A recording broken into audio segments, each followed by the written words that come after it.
রবীন্দ্রনাথ ঠাকুর, তাকে আমরা ঠাকুর বানিয়ে ফেলেছি। আমরা জানি এবং মানি যে তিনি বিশ্বকবি, তিনি ব্রাহ্ম সমাজের আচার্য, তিনি দূরদ্রষ্টা, মহামনীষী। কিন্তু এই ব্যক্তিগত জীবন, তার জীবনে কিন্তু বারবার অনেক দুঃখ নিয়ে এসেছে এবং বারে বারে তার হৃদয় বিদীর্ণ হয়েছে প্রিয়জনের শোকে।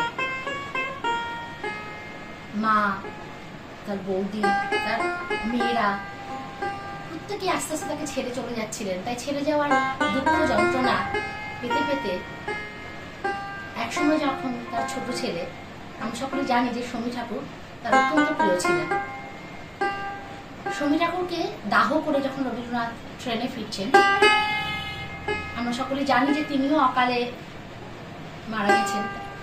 সেই ছোট ছেলেকে দাহ করে তিনি যখন ট্রেনে করে ফিরছেন, তখন তার মন ভীষণ ভারাক্রান্ত।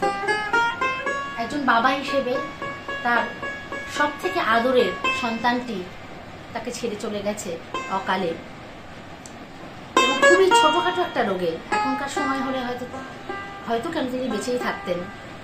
তিনি কোনো একটা ভোজের বাড়িতে গেছিলেন এবং সেখানে আজকে যে আমরা এখন ডিহাইড্রেশন বলি, সেই ধরনের কিছু অসুখে তিনি মারা যান।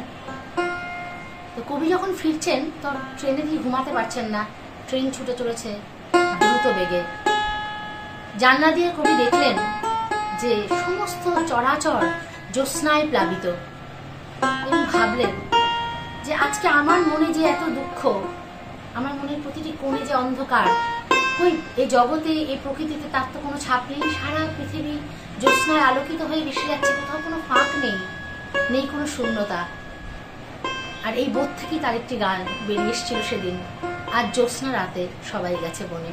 গানটির মধ্যে কোথাও কিন্তু এই দুঃখ, হাহাকার, এক পিতৃহৃদয় যন্ত্রণা কিছুই নেই। অর্থাৎ এই যে দুঃখকে জয় করে, নিজের জীবনের ব্যক্তিগত ছোট ছোট যে দুঃখ, বড় বড় যে দুঃখ, সমস্ত কিছুকে জয় করে তিনি তার হৃদয়ের মধ্যে গ্রন্থন করে রেখেছিলেন। আর তার থেকে উৎসারিত যে ঝর্ণা, যে সুরের ঝর্ণা, তাতে আমরা প্লাবিত হয়েছি, আজও প্লাবিত হচ্ছি। যতদিন বাঙালি শুধু নয়, ভারতীয় শুধু নয়, সারা পৃথিবীতে মানুষ জাতি থাকবে, তারা প্রত্যেককেই রবীন্দ্রনাথকে স্মরণ করবে। স্মরণ করবে এই কারণেই যে রবীন্দ্রনাথ, শুধুমাত্র রবীন্দ্রনাথকে যদি পড়া যায়, কেউ কখনো অমানুষ হবে না। তাদের মধ্যে আর কিছু না হোক, মনুষ্যত্ব বোধের জাগরণ অবশ্যই হবে, এবং সে কখনো বিপদগামী হবে না, যেটা আজকের সমাজের জন্য ভীষণভাবে জরুরি বলেই আমার মনে হয়।